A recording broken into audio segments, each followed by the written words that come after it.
এমপিওভুক্ত শিক্ষক এবং প্রিয় দর্শক শ্রোতা, আশা করি সবাই আল্লাহ তাআলার রহমতে ভালো আছেন। নির্ধারিত সময়ে লাইভে যুক্ত না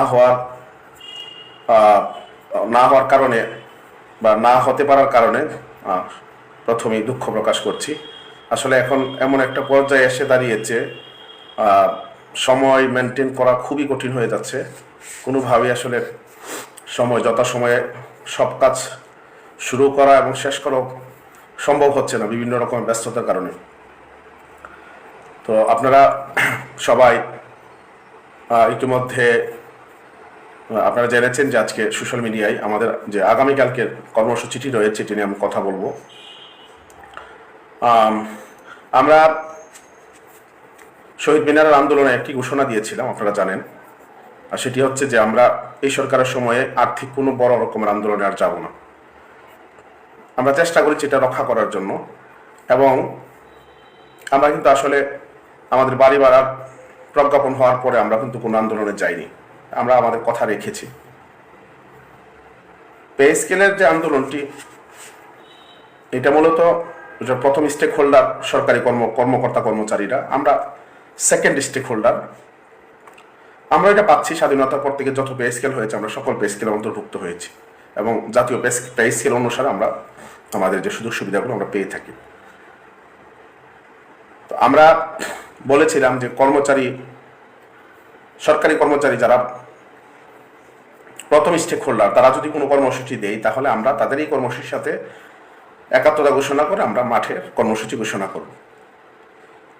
তা আপনারা গতকালকে দেখেছেন সরকারি কর্মচারী যারা আছেন তাদের সংগঠনের পক্ষ থেকে 2 দিনের বিক্ষোভ কর্মসূচি ঘোষণা করা হয়েছিল, এবং আজকে সারা বাংলাদেশের অনেক জায়গায় সরকারি কর্মচারীরা জ্বালানি উপদেষ্টার বক্তব্য প্রত্যাহার এবং তার বক্তব্যের নিন্দা জানিয়ে এবং অবিলম্বে পে স্কেলের প্রজ্ঞাপন জারির দাবিতে তারা কিন্তু আজকে কর্মসূচি পালন করেছেন, বিক্ষোভ কর্মসূচি। আমরা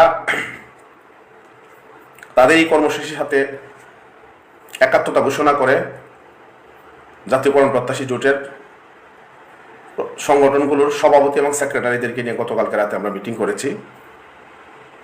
ওখানে সিদ্ধান্ত হয়েছিল যে আগামীকাল অর্থাৎ 29 জানুয়ারি 2026 সরকারি কর্মচারীদের কর্মসূচির সাথে একাত্মতা ঘোষণা করে আমরা সারা বাংলাদেশের সকল এমপিভুক্ত স্কুল, কলেজ, মাদ্রাসা ও কারিগরি শিক্ষা প্রতিষ্ঠানে বিক্ষোভ কর্মসূচি আমরা পালন করব। আমরা ইতিমধ্যে এমপিভুক্ত শিক্ষা জাতীয়করণ প্রত্যাশী জোটের প্যাডে আমাদের সিদ্ধান্তের কথা বিবৃতি দিয়ে আমরা জানিয়েছি, এবং আরেকটি সিদ্ধান্ত আমরা নিয়েছি যে সরকারি কর্মচারীরা আগামী 30 জানুয়ারি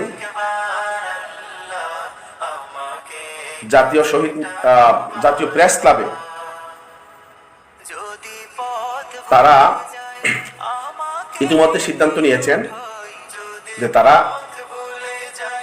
বিক্ষোভ এবং প্রতিবাদ সমাবেশ তারা সংগঠিত করবেন। আমরা এই প্রতিবাদ সমাবেশে আমাদের শীর্ষ নেতৃবৃন্দ থাকবেন, এবং আমাদের এমপিভুক্ত শিক্ষক কর্মচারীদেরকে এই কর্মসূচিতে একাত্মতা ঘোষণা করার জন্য এবং ওখানে অংশগ্রহণ করার জন্য আমরা আহ্বান জানিয়েছি, এবং আজকের এই লাইভের মাধ্যমে আপনাদেরকে আহ্বান জানাচ্ছি। আর 4 তারিখের প্রোগ্রাম তো আপনারা জানেন। 5 তারিখের প্রোগ্রাম 5 ফেব্রুয়ারি, 19 তারিখ জাতীয় প্রেস ক্লাবে সংবাদ সম্মেলনের মাধ্যমে আমরা যে আলটিমেটাম দিয়েছিলাম যে 4 ফেব্রুয়ারির মধ্যে যদি প্রজ্ঞাপন না হয় 5 ফেব্রুয়ারিতে আমরা সারা বাংলাদেশের প্রত্যেকটি জেলায় আমরা মানববন্ধন কর্মসূচি পালন করব, এবং মানববন্ধন কর্মসূচির পাশাপাশি জেলা প্রশাসকদের মাধ্যমে মাননীয় প্রধান উপদেষ্টাকে আমরা অবিলম্বে পে স্কেলের প্রজ্ঞাপন জারির দাবিতে আমরা স্মারকলিপি দেব। আমাদের ওই কর্মসূচিটিও এখন পর্যন্ত অব্যাহত আছে। এখন আসেন আগামীকালকের যে প্রোগ্রামটি রয়েছে, আগামীকালকের প্রোগ্রামটি আপনারা আপনাদের প্রতিষ্ঠানের মধ্যেই করবেন, সব শিক্ষক কর্মচারী একসাথে হয়ে একটা ব্যানার নিয়ে আপনারা আপনাদের সুবিধা মতো সময়ে আপনারা এখানে বিক্ষোভ প্রদর্শন করবেন, বক্তব্য দিবেন, সোশ্যাল মিডিয়ায় লাইভ দিয়ে ভিডিও করে অথবা ছবি উঠিয়ে আপনারা এগুলো প্রচার করবেন। আমি আবার বলছি, আপনারা আপনাদের স্কুলের নামে, আপনার মাদ্রাসার নামে, আপনার কলেজের নামে একটি ব্যানার করবেন।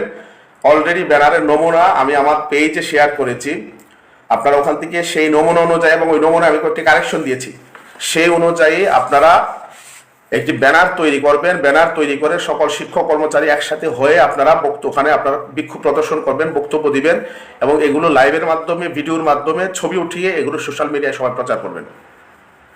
আপনারা কিন্তু ব্যাপক কমেন্টের মাধ্যমে আন্দোলন কর্মসূচির জন্য আমাদেরকে নিয়ে উৎসাহিত করেন।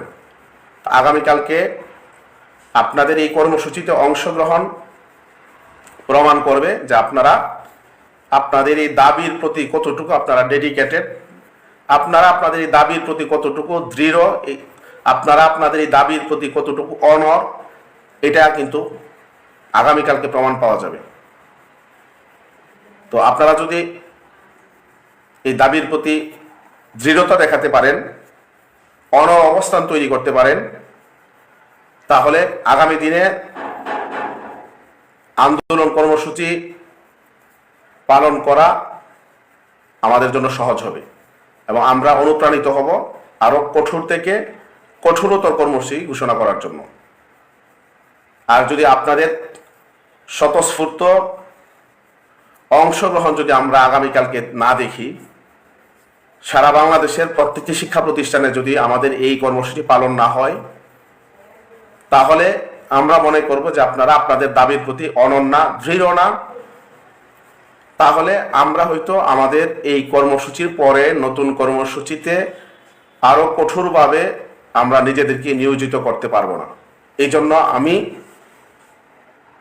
এমপিভুক্ত শিক্ষক কর্মচারীদেরকে বলবো, বাড়ি ভাড়ার আন্দোলনে আপনারা যেরকম ভাবে ঐক্যবদ্ধভাবে এই আন্দোলনকে আপনারা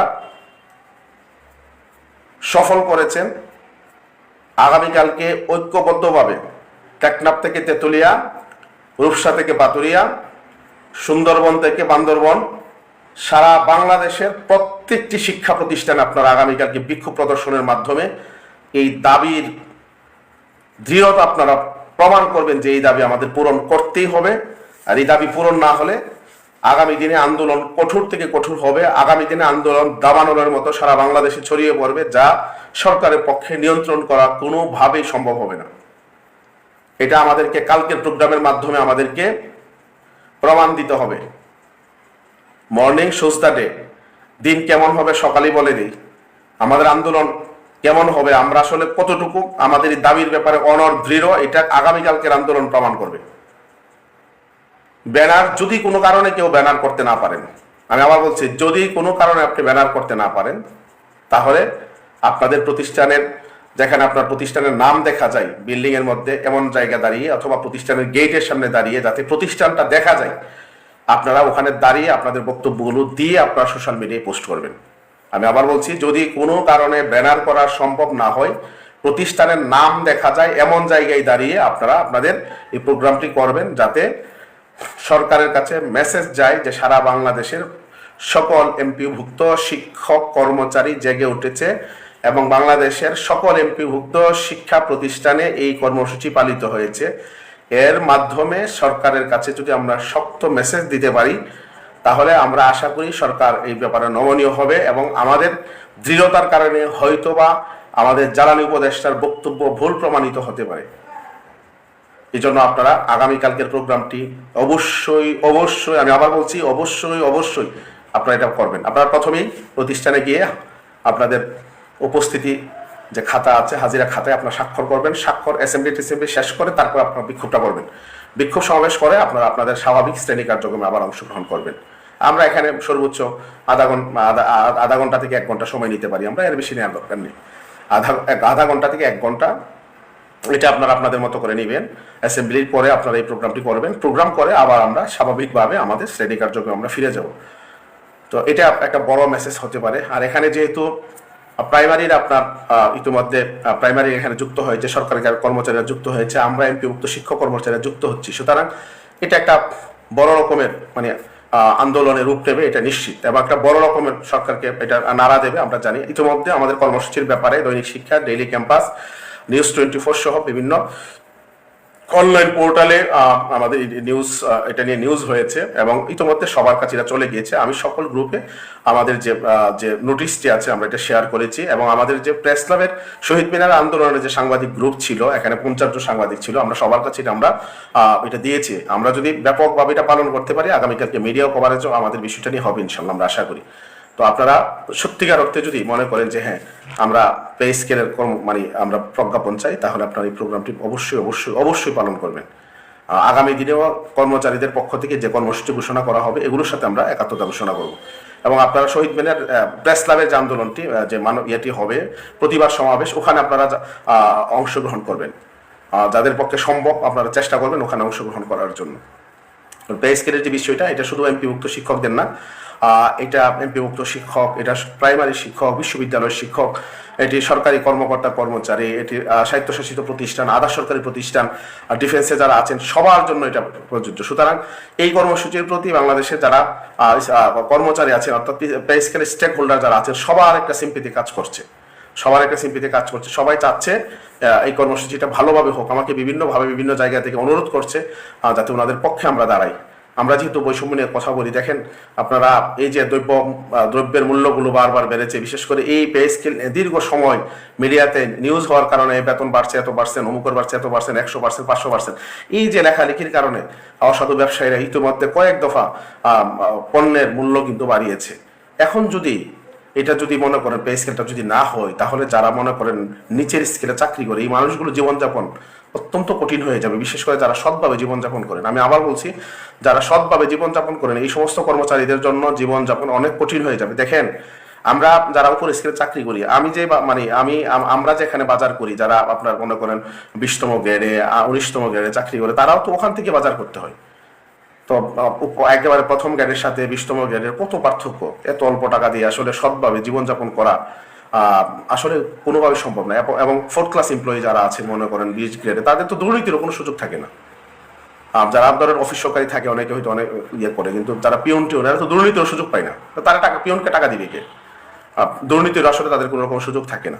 এই জন্য এই মানুষগুলো আসলে অনেক মানবেতর জীবনযাপন করে, এদের অনেক কষ্ট হয়ে যাবে। আমরা সরকারকে অনুরোধ করবো যে আপনারা এটা অনুভব করেন। হ্যাঁ, আপনারা যদি একেবারেই প্রথম থেকে পে স্কেল ঘোষণা না করতেন বা পে স্কেলের পে কমিশন গঠন না করতেন, তাহলে কিন্তু আমাদের কোনো এত বড় আপত্তি আমাদের থাকতো না, তখন এটা স্বাভাবিক একটা অবস্থা বিরাজ করতো।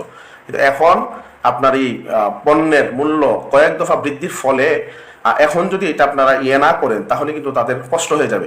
বিশেষ করে তাদের একটা চিন্তা ভাবনা ছিল যে যেহেতু পণ্যের মূল্য বৃদ্ধি পেয়েছে, সরকার যদি পে স্কেলটা প্রজ্ঞাপন দেয়, তাহলে আমাদের পক্ষে অন্তত কিছুটা হলে আমরা স্বস্তিতে আমরা হয়তো ফ্যামিলিকে নিয়ে, মা বাবা সন্তান স্ত্রীকে নিয়ে একটু ভালো থাকতে পারবো। কিন্তু আপনারা গতকালকে যে জ্বালানি উপদেষ্টা মহোদয় তিনি যে বক্তব্য দিয়েছিলেন, অত্যন্ত আপত্তিজনক বক্তব্য। এটা সারা বাংলাদেশের pay scale stake holder lakh lakh কর্মচারীকে, প্রায় 22 লক্ষ আপনার পে স্কেল স্টেক হোল্ডার আমরা সহ আর সবাইকে কিন্তু হতাশ করেছে, চরমভাবে হতাশ করেছে। তো আমরা আবারও তার এই বক্তব্য প্রত্যাহারের আহ্বান জানাচ্ছি, এবং আমরা তার এই বক্তব্যের জন্য তীব্র নিন্দা এবং প্রতিবাদ জানাচ্ছি। জাতীয় গণপ্রত্যাশী জোট বিগত দিনে আন্দোলন করেছে এবং সফলভাবে এই সরকারের সময় 2টি আন্দোলন বের করে নিয়ে এসেছে। আমরা সরকারের যেহেতু নির্বাচন, এই জন্য আমরা নির্বাচনী আইন বিধি এগুলো মেনেই আমরা চাচ্ছি আমাদের যে ক্ষোভের বিষয়টি জানানোর, কষ্টের বিষয়টি আমরা জানানোর, এবং আমরা এখানে মানে নির্বাচনী বিধির ভিতরে থেকে যতটুকু সর্বোচ্চ কর্মসূচি পালন করা যায়, যতটুকু সর্বোচ্চ কঠোর হওয়া যায়, আমরা কিন্তু কঠোর থেকে কঠোর হব। আমাদের আইন নির্বাচনী যে নির্বাচন তফসিলের পরে যে আইন বিধিনিষেধ আছে এগুলোকে অনুসরণ করে যতটুকু সম্ভব আমরা সর্বোচ্চটা কিন্তু আমরা প্রদর্শন করার জন্য চেষ্টা করব।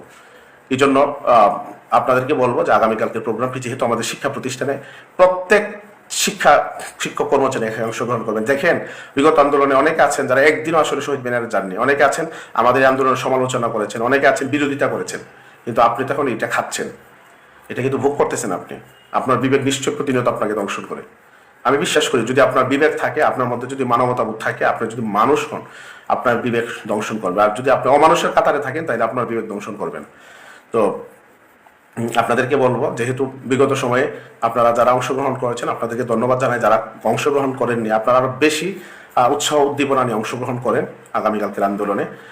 তাহলে অন্তত পিছনে যে অন্যায় করেছেন, অপরাধ করেছেন, এই আমাদের আন্দোলনের বিরোধিতা করে, আমাদের আন্দোলনের সমালোচনা করে, কটূক্তি করে এখন সুবিধা নিচ্ছেন, অন্তত কিছুটা হইলেও আপনাদের এটার জন্য কিছুটা হইলেও আপনার এটার রিকভারি হবে যদি এখন আন্দোলনটাকে ভালোভাবে আপনারা করেন।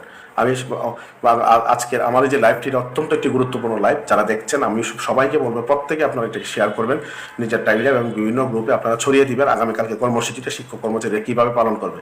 আপনারা কর্মবিরতির কথা বলছেন, আমি তো বলছি যে আমি নির্বাচনী তফসিল ঘোষণার পরে আইন কভার করে এমন কর্মসূচি, যতটুকু কঠোর কর্মসূচি দেওয়া যায় আমরা ওই দিকে আমরা যাবো। কিন্তু আগামীকালকে আমরা কর্মসূচি দিয়েছি, আগে এটা পালন করেন, এরপরে বলবেন যে আপনারা অন্য কর্মসূচি দেন, আমরা অবশ্যই দেবো। আগামীকালকের কর্মসূচিটা আপনারা ভালোভাবে পালন করেন এবং 30 তারিখের ঢাকা প্রেস ক্লাবে যে প্রতিবাদ সমাবেশ আছে ওখানে অংশগ্রহণ করেন। রমজানের ছুটির প্রজ্ঞাপন, রমজানের ছুটির ব্যাপারে প্রেয়ার অলরেডি দিয়েছি এবং গতকালকেও আমি ডিজি মহোদয়ের যিনি পিএস আছেন জনাব ফরহাদ সাহেব, তার সাথে আমি কিন্তু কালকেও কথা বলেছি দ্রুত ট্রেনের ব্যবস্থা নেওয়ার জন্য। তো ওরা কাজ চলছে, দেখা যাক, আপনারা দোয়া করতে থাকেন। দেখি সরকার একটা ইতিবাচক সিদ্ধান্ত সরকারের পক্ষ থেকে আসবে, আমরা সেই প্রত্যাশা করি। তো আমরা আপনাদেরকে যে কারণে লাইভে আসার উদ্দেশ্য ছিল সেটি হচ্ছে আগামীকালকের প্রোগ্রামটি এটাকে সফল করা।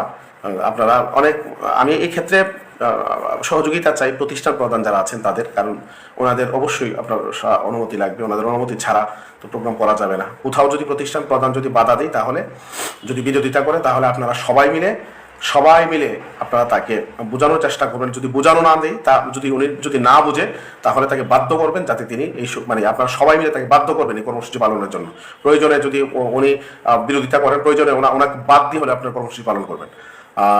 আর আমি গতকালকে বলেছি যে সমস্ত আমাদের জোটভুক্ত যে সংগঠন আছে, আমাদের জোটের যে জেলায় কমিটি আছে, আমাদের সমন্বয়ক যারা আছেন, যেখানে পূর্ণাঙ্গ কমিটি আছে, আমাদের জোটভুক্ত যে সংগঠনগুলো আছে তাদের কমিটি যেখানে জেলা উপজেলায় আছে, এবং আমার বাংলাদেশ মাতা শিক্ষক কর্মচারী ফোরামের প্রায় 40টি জেলায় আমাদের কমিটি আছে। সকল কমিটির যারা আছে নেতৃবৃন্দ সকলকে অনুরোধ করছি, পাশাপাশি স্থানীয় যে সমিতি, উপজেলা মাধ্যমিক শিক্ষক সমিতি, জেলা মাধ্যমিক শিক্ষক সমিতি, উপজেলা মাতা শিক্ষক সমিতি, জেলা মাতা শিক্ষক সমিতি সহ যত সমিতি আছে সকল সমিতির নেতৃবৃন্দের দৃষ্টি আকর্ষণ করছি যে আপনারা আপনাদের উপজেলা, আপনাদের জেলায় যাতে প্রত্যেকটি প্রতিষ্ঠানে আগামীকালকের কর্মসূচিটি পালিত হয়, এটা আপনারা নিশ্চিত করবেন। আমরা ঐক্যবদ্ধ হওয়ার কারণেই আমাদের শহীদ মিনার আন্দোলনটি সফল হয়েছিল।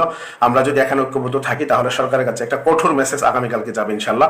আর আমরা যদি ঐক্যবদ্ধভাবে কর্মসূচি পালন না করি, তাহলে সরকারের কাছে দুর্বল বার্তা যাবে, আর দুর্বল বার্তা যদি সরকারের কাছে যায়, তাহলে দিন শেষে প্রেস ক্লাবে প্রজ্ঞাপন হবে না। আর প্রজ্ঞাপন যদি না হয়, বাংলাদেশের 22 লক্ষাধিক শিক্ষক, 22 লক্ষাধিক প্রজাতন্ত্রের কর্মচারীর কোটি কোটি পরিবার, কোটি কোটি সদস্য, তারা কিন্তু আপনার ক্ষতিগ্রস্ত হবে।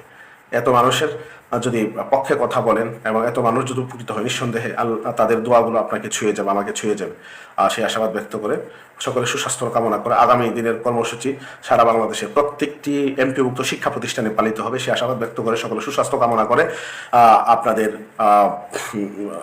সাথে আগামী দিনে আবারও রাজপথে দেখা হবে কোনো দাবি আদায়ের আন্দোলনে, বৈষম্য বিরোধী কোনো আন্দোলনে, সেই আশাবাদ ব্যক্ত করে, সকলের সুস্বাস্থ্য কামনা করে আমি আজকে আমার এই লাইভটি শেষ করছি। আল্লাহ হাফিজ। আসসালামু আলাইকুম ওয়া রাহমাতুল্লাহি ওয়া বারাকাতুহু। সবাই বেশি বেশি করে শেয়ার করে সবার কাছে পৌঁছাই দিন আজকের লাইভটি, যাতে সবাই এই লাইভটি শেয়ারের মাধ্যমে সবার কাছে কর্মসূচি পালনের প্রক্রিয়াটি পৌঁছে দিতে পারে। আসসালামু আলাইকুম ওয়া রাহমাতুল্লাহ।